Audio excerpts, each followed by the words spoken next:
Porque muchas veces nos encontramos con individuos que están depresivos y que van al psicólogo, y el psicólogo lo que les dice es que mira, haz esto, esto y esto. Pero en el fondo el problema no son ellos, el problema es el mundo en el que viven, que es totalmente volátil. Y una persona no se puede sentir segura en un mundo que es volátil. Mientras que en la modernidad surgían, el individuo vivía en comunidad y había unas reglas. Es decir, mis abuelos tenían la vida, digamos, la vida estaba marcada por tú crecías, trabajabas, te casabas a los 18 años, empezabas a trabajar, tu mujer criaba a los hijos, cuidaba la casa y tú trabajabas. Y tú trabajando eras capaz de comprarte una casa, de comprarte un coche, un vehículo, y con eso tenías para vivir. Hoy en día eso es impensable. Hoy en día tenemos el coworking, el co-living, y esos son inventos que se inventa la posmodernidad para no decirte que eres un pobre. Y entonces nos encontramos a individuos indefensos, enquistados en un solipsismo egoísta, que no se sienten ligados a ninguna comunidad y que por eso tienen miedos constantes y que no se encuentran ligados a nada. Y por eso surgen miedos. Porque cuando una persona se encuentra unida y tiene un propósito, se siente protegida por una comunidad, esos miedos desaparecen. Entonces tú puedes tener miedo de suspender un examen, pero no tienes ese miedo vital que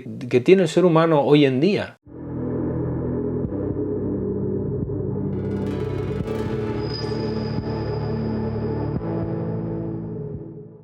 De vez en cuando la modernidad pare algunos intelectuales que se atreven a analizarla a sí misma, es decir, que se atreven a analizar la propia modernidad, el mundo del que surgen ellos. Y ese es el caso de Zygmunt Bauman. Hoy vamos a hablar de Tiempos líquidos de Zygmunt Bauman. Zygmunt Bauman fue un filósofo y sociólogo polaco, nacido en 1925, si mal no recuerdo, y murió en 1917. En el año 1960 abandonó la Polonia comunista porque, bueno, resulta que durante unas revueltas él era profesor de filosofía en la Universidad de Varsovia, si mal no recuerdo, y debido a unas protestas estudiantiles a las cuales apoyó, de repente se convirtió en un apestado y bueno, tuvo que irse del país. Y en el año 68 emigró al Reino Unido y allí empezó a dar clases en la Universidad de Leeds. A partir de los años 70 y sobre todo los años 70 y 80, bueno, él no dejó de escribir hasta que se murió en el año 2017. Pero digamos entre los 70 y 80 es donde empezó a escribir mucho más. Y bueno, hoy nos encontramos ante Tiempos líquidos. Tiempos líquidos es un ensayo publicado en el año 2007. No, realmente se publicó en el año 2006. Lo que pasa es que aquí la editorial Tusquets la publicó en el año 2007. Esta es la segunda edición. Es decir, no es que sea esta la segunda edición digamos que se haya sacado impresa, ¿no? Pero es la segunda edición que saca la editorial, por así decirlo, con un diseño diferente, ¿no? Este fue el segundo, el primero fue en el año 2007. Esta edición fue estrenada en marzo de este mismo año. Y bueno, en marzo fue donde me compré el libro en la librería. Era un libro que yo ya había oído hablar de él. Y bueno, al verlo dije, me lo llevo. Y me lo llevé y me lo leí. Y ahora vamos a comentar qué me ha parecido. Antes de empezar Tiempos líquidos, hay que entender qué es eso de tiempos líquidos, ¿no? Bauman crea un concepto que se llama la modernidad líquida. Y para entenderlo, vamos a hablar un poco del contexto de Bauman y de su pensamiento. Bauman es uno de estos pensadores que surgen después de las grandes hecatombes del siglo XX, ¿no? Estamos hablando de la Primera y la Segunda Guerra Mundial. Como muchos pensadores de la época se preguntan el por qué hubieron esas hecatombes. Es decir, por qué la Alemania nazi se procuró un genocidio sistemático de millones de personas. ¿Cómo fue eso posible en un país tan educado y digamos tan modernizado como la Alemania de la primera mitad del siglo XX? Y entonces analiza, ¿no? Y aparte de dos autores, que no recuerdo el nombre, uno era una mujer y el otro y un señor que no recuerdo el nombre. Creo que uno era Theodor Adorno, si mal no recuerdo, y la otra, la señora no recuerdo el nombre que era. Entonces, partiendo de estos dos autores, hace una reflexión acerca de la modernidad, ¿no? Y por así decirlo, entiende que la modernidad surge como un movimiento racional surgido de la Ilustración, ¿no? Digamos que la modernidad de por sí surge en la Ilustración, ¿no? A partir de la Revolución Francesa de 1789. Y surge la modernidad como una tecnología para mejorar la vida de los seres humanos partiendo de los avances científicos y, digamos, el racionalismo sobre para superar, digamos, las veleidades de la naturaleza. Es decir, la naturaleza operativamente es completamente hostil e imprevisible, ¿no? Y para ello el ser humano crea un sistema aparte de la naturaleza para superar, ¿no? Para, digamos, para poder convivir en ese ambiente hostil, ¿no? Para regirse a sí mismo. Surge como la visión de utopía. La modernidad surge como persigue una utopía común en la que los seres humanos vivan mejor, y Bauman dice que bueno, que esto debería ser un paso transitorio, ¿no? La modernidad debería ser algo transitorio a una utopía. A mí me parece algo muy peligroso, pero bueno, ya lo diré al final cuando hablemos del último capítulo. Entonces Bauman establece que pues eso, que la modernidad surge como una tecnología para superar, ¿no?, a la naturaleza, ¿no? Y digamos crea el sistema, el ser humano vive en su propio sistema de leyes, de moral, donde todo se rige por el propio ser humano, no por otra cosa. Digamos que es una cosa que supera el antiguo régimen, por así decirlo. Surge con la Ilustración. Y él dice que bueno, que las grandes hecatombes, bueno, un poco aclarando mejor, digamos que esto el ser humano siempre lo ha hecho, ¿no? Desde las leyes de Manu, hace miles y miles de años, ¿no? Siempre ha intentado buscar un sistema para regirse a sí mismo. Y eso ha devenido finalmente la modernidad, que se aprovecha de los avances científicos surgidos durante el siglo XVIII y luego finalmente del siglo XIX. ¿Qué dice Bauman? ¿Qué finaliza Bauman diciendo? Bauman finaliza diciendo que, digamos que los fascismos, los comunismos del siglo XX surgen como exageraciones de esa utopía, surgen como desviaciones de esa utopía de la modernidad, que son como escisiones donde todo eso se exagera, ¿no? Y se buscan utopías como, bueno, en Rusia se establece la dictadura del proletariado, ¿no? Y se busca ese fin último donde exista esa dictadura del proletariado donde todo el mundo sea feliz. En Alemania se hace con el Reich de los 1000 años, ¿no? Y en la Italia fascista se busca el restablecimiento del Imperio Romano. Y en España no tanto, porque en España fue más bien una dictadura personalista. Sí, era como una especie de la utopía de Franco, pues no sé, sería el nacionalcatolicismo que al final se estableció, que era que regía su vida. Si se mira la historia de Franco se ve que su vida... me desvío. Bauman establece que eso. Entonces, esa es la modernidad. En la modernidad durante el siglo XX se busca esa utopía donde la vida de las personas se mejore. Al final, el sistema que se establece, finalmente el sistema que gana es la socialdemocracia europea, que son establecidas por Estados Unidos, que es el que gana. Mientras que en el otro lado, en el este de Europa, esas utopías las establece la Unión Soviética, ¿no? Pues los países Rumanía, Eslovaquia, República Checa, Checoslovaquia, Polonia, todos esos países se establece un régimen comunista. Mientras que en el otro lado se establecen regímenes democráticos. Entonces surge la socialdemocracia. Bueno, esa es la utopía de un lado y la utopía del otro lado. La utopía soviética finalmente acaba en los 90, ¿no?, con la disolución de la Unión Soviética, y posteriormente de todas ese abanico, ¿no?, de repúblicas comunistas que había en el este de Europa, finalmente sobrevive la socialdemocracia, ¿no? Y se establece el status quo. ¿Qué pasa? En esa lucha dialéctica, ¿no?, que yo entiendo, porque yo entiendo que Bauman tiene esa visión del mundo dialéctica que parte del marxismo, ¿no?, esa dialéctica esa lucha constante entre el amo y el esclavo, ¿no? Y esa es lo que llama Bauman la modernidad. Es decir, la modernidad es un proyecto humano de mejora constante, un proyecto transitorio de mejora que finalmente acabará con un mundo mejor, ¿no? Y deviene la posmodernidad. Y Bauman dice, no, esto de la posmodernidad a mí no me gusta, porque la posmodernidad simplemente significa lo que va después de la modernidad, pero no describe ese mundo, no describe el mundo de la posmodernidad, simplemente es lo que va después de la modernidad.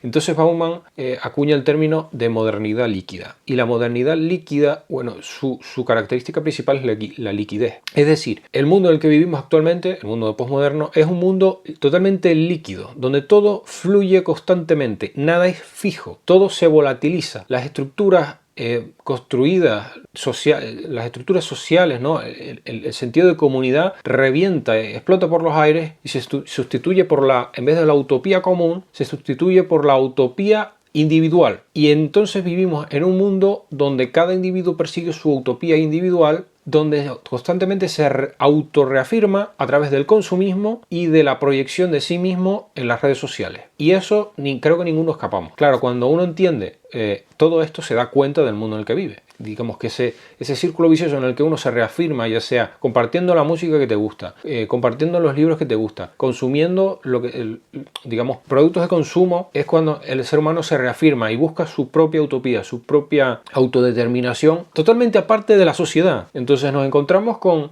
individuos totalmente dispersos, que cada uno busca su propia utopía, pero que está desconectado. Entonces Bauman, a partir de ahí, comienza a hablar, ¿no?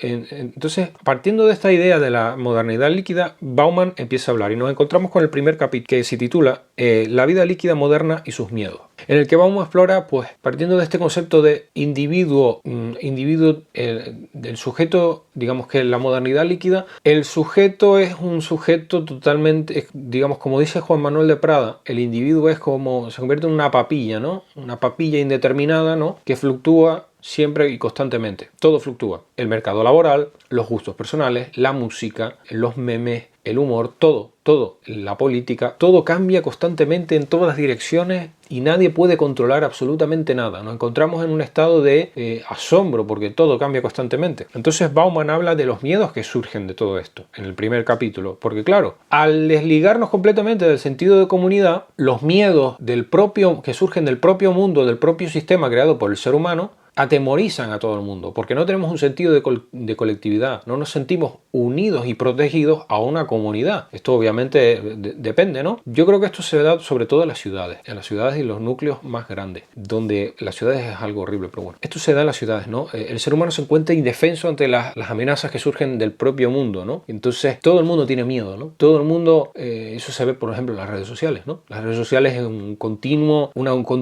huida hacia adelante. No se tiene un sentido de comunidad, sino que todo el mundo es un todos contra todos y yo tengo razón y tú no, y todo el mundo es una amenaza. Y nadie se da cuenta que lo que deberían es unirse en comunidad para afrontar esas amenazas. Pero no. Se crean grupúsculos, ¿no? Tú eres de extrema derecha, tú eres de extrema izquierda. Digamos que la sociedad se polariza, ¿no? Y todo un sector es la amenaza del otro sector. Y es un desastre. Por ejemplo, voy a leer algunas partes. En lugar de grandes expectativas y dulces sueños, el progreso evoca un insomnio lleno de pesadillas en las que se viven la angustia de quedarse atrás. Esto es lo que los anglosajones llaman el FOMO, ¿no? El miedo a quedarse atrás, a no estar a la última moda, no estar atento a las últimas tendencias, ¿no? La angustia de quedarse atrás, de perder el tren o de caer por la ventanilla de un vehículo que acelera a gran velocidad. Esto lo vemos hoy con lo que acabo de decir, con el miedo a quedarse atrás en las últimas tendencias, ¿no? En la última canción de moda, ¿no? El último trend. Y luego más abajo nos cuenta: nos enfrascamos en la tarea de escrutar los 7 signos del cáncer, o los 5 síntomas de la depresión, o en la de exorcizar el fantasma de la hipertensión arterial, el colesterol alto, o el estrés o la obesidad. Esto es muy importante porque muchas veces nos encontramos con individuos que están depresivos y que van al psicólogo, y el psicólogo lo que les dice es que mira, haz esto, esto y esto. Pero en el fondo el problema no son ellos, el problema es el mundo en el que viven, que es totalmente volátil, y una persona no se puede sentir segura en un mundo que es volátil. Mientras que en la modernidad el individuo vivía en comunidad y había unas reglas. Es decir, mis abuelos tenían la vida, digamos, la vida estaba marcada por: tú crecías, trabajabas, te casabas a los 18 años, empezabas a trabajar, tu mujer criaba a los hijos, cuidaba la casa y tú trabajabas. Y tú trabajando eras capaz de comprarte una casa, de comprarte un coche, un vehículo, y con eso tenías para vivir. Hoy en día eso es impensable. Hoy en día tenemos el coworking, el co-living, y esos son inventos que se inventa la posmodernidad para no decirte que eres un pobre. Y entonces nos encontramos a individuos indefensos, enquistados en un solipsismo egoísta, que no se sienten ligados a ninguna comunidad y que por eso tienen miedos constantes y que no se encuentran ligados a nada, y por eso surgen miedos. Porque cuando una persona se encuentra unida y tiene un propósito, se siente protegida por una comunidad, esos miedos desaparecen. Entonces tú puedes tener miedo de suspender un examen, pero no tienes ese miedo vital que tiene el ser humano hoy en día. En fin, luego en el segundo capítulo, que se titula Una humanidad de aquí para allá, pues lo que habla es un poco de lo mismo, el ser humano se encuentra pues en esa constante búsqueda de sentido en un mundo que es totalmente volátil, por así decirlo. Aquí dice algo del cual yo no estoy para nada de acuerdo, Dice, el capitalismo obtiene su energía vital de la liquidación de activos, una práctica que recientemente ha salido a la luz por las operaciones comunes de fusiones hostiles. Esto no, aquí hay que hacer una aclaración. El consumismo que vivimos actualmente no tiene nada que ver con el capitalismo. Eso es una mentira que nos han querido inculcar y que lo han conseguido. Pero el consumismo no tiene nada que ver con el capitalismo. El capitalismo es una tecnología de contabilidad que lo que dice es que se basa en el ahorro y en la inversión, que es totalmente contrario al consumismo. El consumismo de la posmodernidad y que viene del keynesianismo. Keynes era un economista del siglo XX que digamos que era la contraposición a otros economistas liberales, por ejemplo de la escuela austríaca. Y Keynes lo que decía, lo que sugería era que sí, que debía existir un sistema de mercado, pero que los estados debían intervenir y que se debería establecer una economía de consumo para que esos estados puedan obtener impuestos de ese consumo, ¿no? Es decir, el consumismo no tiene nada que ver con el capitalismo, y esto es una cosa que no sé, Bauman debería entender, si no fuera porque creo que es marxista, porque sí, salió de la Polonia comunista, pero por lo que veo tiene esa visión todavía marxista del mundo. Y aquí habla de las fusiones, las fusiones bancarias, por ejemplo. Actualmente en España nos encontramos, ya no hablo de la intervención del Banco Central en el Banesto, en el caso de Mario Conde, que eso en los años 90 en España fue un revuelo increíble, ¿no? Eso es un ejemplo certero de cómo el Estado interviene, y eso no es nada capitalista, eso no tiene que ver nada con el capitalismo. Y en la actualidad nos encontramos que se quiere a través del Banco Central, de los bancos centrales, porque a nivel mundial estamos viendo ese movimiento, ¿no? Que los bancos centrales están queriendo fusionar los bancos, porque se quiere crear como una banca mucho más, se quiere que haya menos bancos en el mundo, básicamente. No sé los motivos que hay detrás, pero eso es un movimiento que está habiendo actualmente con las declaraciones de Emmanuel Macron, que dice que bueno, que se disponía que vinieran bancos de fuera a comprar sus propios bancos. En la actualidad el Banco Central español, el Banco de España, quiere fusionar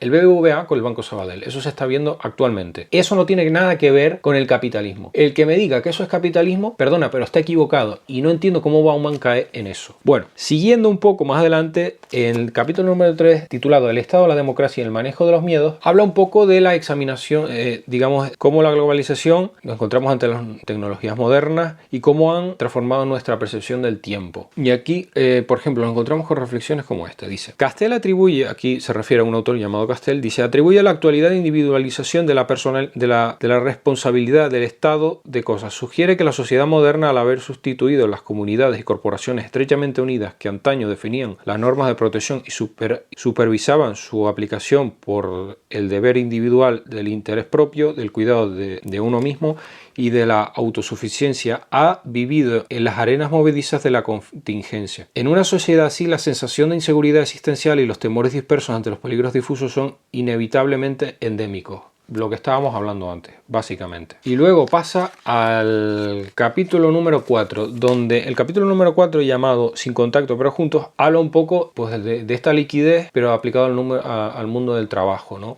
Y aquí habla de un concepto que yo de verdad, aquí ya difiero totalmente, porque habla de un supuesto, habla digamos, de las ciudades, y habla de una especie de mixofobia, sugiere, bueno, creo que no lo inventa él, sino lo inventa otro autor y él lo cita. Habla de dos conceptos, la mixofobia y la mixofilia. Que esto es una tontería, una majadería que ya más adelante voy a explicar. Dice, las ciudades contemporáneas son por este motivo los escenarios o campos de batalla en los que los poderes globales y los tenazmente locales sentidos e identidades se encuentran, chocan, luchan y buscan un acuerdo que sea satisfactorio o como mínimo tolerable, un modo de cohabitación que esperan que proporcione una paz duradera, pero que por regla general solo da lugar a un armisticio a breves intervalos de tiempo que permiten reparar las defensas deterioradas para volver a desplegar las unidades de combate. En esa confrontación, y no cualquier otro factor aislado, lo que pone en marcha y guía la dinámica de la ciudad líquida moderna. Yo aquí difiero, porque vamos a ver, primero de todo, aquí tiene un sentido... se nota que es marxista o al menos yo no digo que sea marxista, pero tiene todavía un sentido de dialéctico de la realidad. Es decir, se nota mucho cuando habla de choque de identidades, de choque de culturas, de choque de... Es que vamos a ver, esto es una cosa obvia, ¿no? Quiero decir, uno puede incluso intuir, no tiene por qué enrollarse tanto. Digo yo, en una ciudad, cuando tienes a mucha gente junta, habrá una probabilidad mayor de que existan conflictos, y es una cosa común. Ya, si a esa propia comunidad le agregas personas que vienen de diferentes puntos del mundo y con diferentes culturas y distintas formas de ver el mundo, pues tienes la receta perfecta para el conflicto. Y es una cosa común, normal, pero vamos, que exista una ciudad que no arda y que no explote por los aires y que no sea un caos por ese propio motivo es simplemente un triunfo. Por lo tanto, es una negación de lo que acaba de decir, a mi parecer, pero bueno. Y eso se refleja mucho en el término que se inventa. Dice, la mixofobia se manifiesta en el impulso de descubrir islas de similitud e igualdad en medio de un mar de diversidad y diferencia. Evidentemente, ¿no? O sea... Pero esto no tienes por qué llamarlo misofobia o misofilia. La misofobia y la misofilia es pues esos conflictos normales que surgen de la interacción de diferentes culturas o diferentes visiones del mundo, ni más ni menos. Pero ya digo, que exista una ciudad, que exista una comunidad donde todo eso surge, donde todo eso conviva y que la cosa no salte por los aires y que se cree una especie de guerra civil dentro de la ciudad, es un propio éxito, es un éxito, ¿no? Luego que surjan pues conflictos así esporádicos, pues no sé, lo veo algo normal. Y luego ya finalmente llegamos al capítulo final, el capítulo 5, donde para mí hace una cosa que no tiene ningún sentido. El capítulo 5 se titula La utopía en la época de la incertidumbre. Y como el propio nombre indica, lo que Bauman sugiere es que ante la erosión de las comunidades tradicionales y ante la fragmentación de la sociedad, él sugiere la búsqueda de volver a buscar un objetivo común. Sugiere algo así como la instauración de un gobierno global. Yo no veo que un gobierno global sea distópico. Lo que pasa es quién establece ese gobierno global en un mundo donde estamos viendo existen oligopolios que tienen más poder que el propio Estado.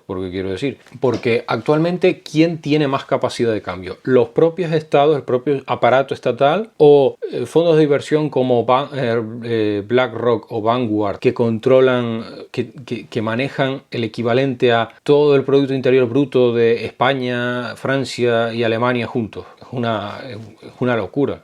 Entonces, ¿quién va a construir ese gobierno mundial? ¿El oligopolio que tiene el poder real o los propios estados? No sé, es un poco estúpido. Yo lo que veo es lo siguiente. Si Bauman dice, la visión de la posmodernidad que tiene Bauman es que es una especie de distorsión surgida del propio capitalismo. Y obvia cosas como que el capitalismo no tiene nada que ver con el consumismo y la autodeterminación del individuo a través de ese consumismo. El capitalismo no tiene nada que ver con eso.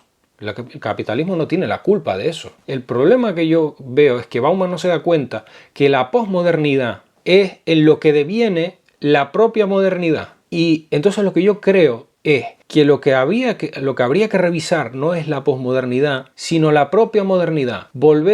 Replantearse la modernidad como proyecto humano. Eso es lo que creo que debería replantearse. Lo que debería replantearse es, ¿realmente el ser humano debería estar buscando constantemente esa utopía? A lo mejor lo que debería ser humano, en vez de estar constantemente buscando esa utopía moderna, es replantearse el propio proyecto de la modernidad y decir, ¿de verdad necesitamos esa utopía moderna? Ese perseguir constantemente esa utopía. Porque ¿qué hemos conseguido con esa utopía? Hay cosas que debemos aceptar, que los avances científico-técnicos han sido impresionantes, pero que nos hemos dejado atrás muchas cosas que a lo mejor también son importantes. A lo mejor hemos dejado atrás ese sentido de trascendencia, ese sentido de comunidad, y creo que eso deberíamos reivindicarlo también, deberíamos replantearnos también. En definitiva, creo que deberíamos replantearnos el proyecto moderno, lejos de seguir buscando utopías. Pero bueno, creo que es un libro muy muy bueno, sobre todo para entender el mundo.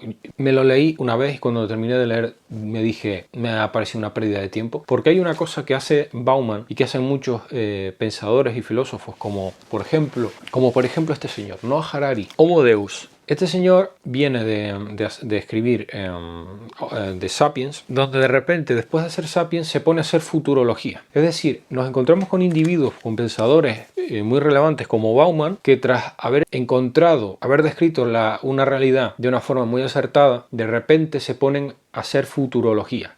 Y entonces comienza aquí a decir cómo debería ser, qué es lo que deberíamos hacer, cómo podría ser ese futuro, y eso creo que es lo que no tiene sentido. Entonces mucho de este libro es eso, es hacer futurología, y creo que eso es donde falla. El resto, creo que la descripción que hace del mundo en que vivimos es que es literalmente así. Entonces, quitando eso, la reflexión final es un libro indispensable para entender el mundo en el que vivimos, creo.